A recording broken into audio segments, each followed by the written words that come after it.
watching TikTok. True Mahan Bowen, your friendly neighborhood American Indian and lawyer. Been preparing for trial, been very, very busy. I'm giving you good vibes from Southern California. Not a cloud in the sky right now. 6:24, I got up at 4:10 a.m. on a Sunday to go lift weights, to go work out, and to finally watch Reservation Dogs.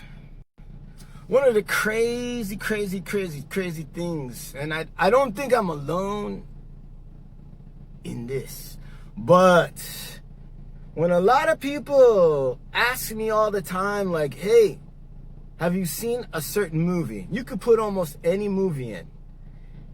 If it's like only one time someone asks me that, it won't stop me from seeing it. But if enough people go, hey, have you seen the latest Harry Potter or whatever? I don't know if it's the rebel in me or if it's I don't know what it is, but like I go, man, that's it. That's too many people asking me if I've seen it. Now no, I haven't seen it. And I start getting defiant. I start being like, no, I haven't seen it. No. And pretty soon, I don't know what it is. Maybe I get resentful because, people, it almost starts sounding like nagging. It's like nagging. It's like television show nagging, book nagging. Hey, have you read Twilight? No, man. No. Okay, hey, it was just a question. Just asking. No, you're the 100th person today that's asked me that. Next person that asks me is going to get a fistful of teeth. Whatever. So it doesn't just happen with Indian things, but it happens with everything. All the time. And I probably won't ever watch White Lotus now because I've been asked so many times about it. You know what I mean? Like, no way. But so Reservation Dogs is one of those things. Man. It was like everybody was coming out of the woodwork everywhere. It was almost as bad as Smoke Signals. Almost as bad. I won't say it was as bad because Smoke Signals was the first time. It's not the first Indian movie ever made, okay? The Pow Wow Highway. If you don't know what that is, get up off of your fat ass. Stop taking those pills. Put down all that cheese you're eating. You know who you are. You're eating a whole ton of cheese. You don't need that much cheese. It was a dessert. Look at the French. Cheese. But yeah, go check out Pow Wow Highway, man. That was maybe, and Wind Talkers. When I was growing up, back when they used to show, back in the old days, young people, listen to the stories. The stories of your ancestors. They used to have a thing called a movie theater. It was a big long house. They turn out the lights. Seats were all sticky. Sticky with Coca-Cola and God knows what else. Lots of perverts in there. But you could watch an entire movie with strange people. They sit behind you. Sometimes put their feet up on the chair and fucking piss you off. You turn around, hey, put your fucking feet down. And strangers in front of you with big hair. And you couldn't see shit. In that place, they would show movies on a big screen. And they showed Wind Talkers. That might be the first movie I became aware of, right? I ain't talking about any of that John Wayne bullshit where they hired Italians to play Indians and all that stuff. Right? I ain't talking about that. I knew that existed, but I didn't consider those Indian movies. But the Wind Talkers. And then I saw that and Powwow Highway, but I didn't see that in the theater. But in any event, Running Brave. That was a good movie too. Those were the ones before. And yes, I saw Dances with Wolves. Okay. Okay.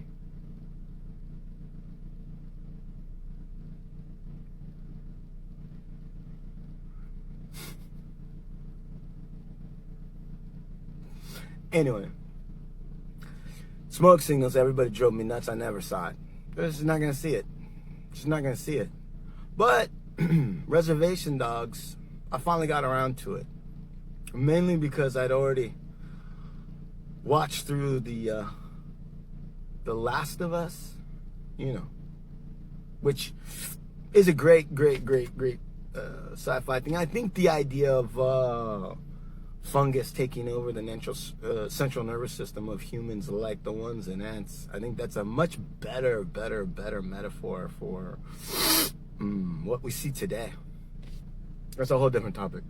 Reservation Dogs, though, as I read it, or watch it, sorry. Man, I actually really love it. It's really good. I'm so happy.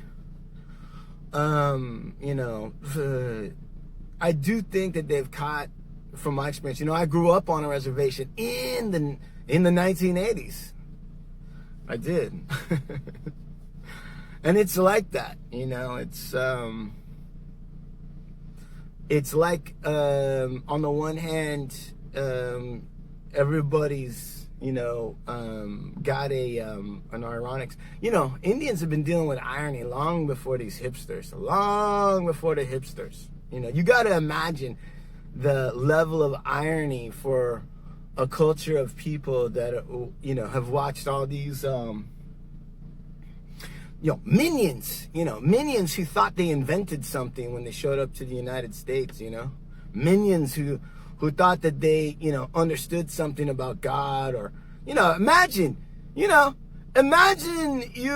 live right in a place and you're chilling and you've got your own understandings about where it all began or how it's all getting going. But of course, it's a big mystery. That's what everybody. And you see, like,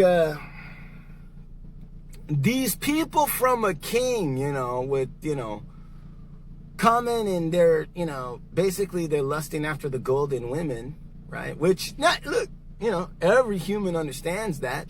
Sex and power. We all know that's part of it. But they come bearing these stories about how pure and innocent they are and how much they know about God, and then they chop the hands off of people who don't bring them enough gold. Really think about that. That's true. That's all documented. That's not even, it's almost, it's almost so crazy that you can only laugh at it. Like, what else can you do? I mean, you have these people who, you know, they had an Indian guy from back then, you know, they put him into a church to say, okay, look, you know, and there's one of these guys that's resisting it. Resisting the bullshit. Resisting bullshit, right?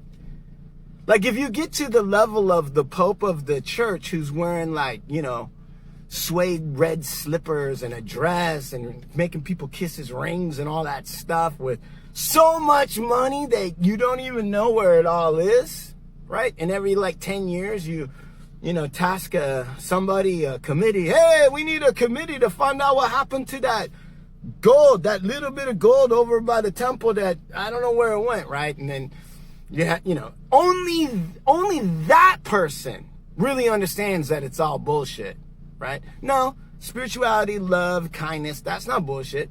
But everything else, all the stuff. So Reservation Dogs, I think, shows a good portrayal of what it would be like if a group of people survived from a massacre, from all the bullshit, and still living here today. Not invisible, representing that awareness, representing that attitude, even children of children of children of children. It's good. It's good. Thank you.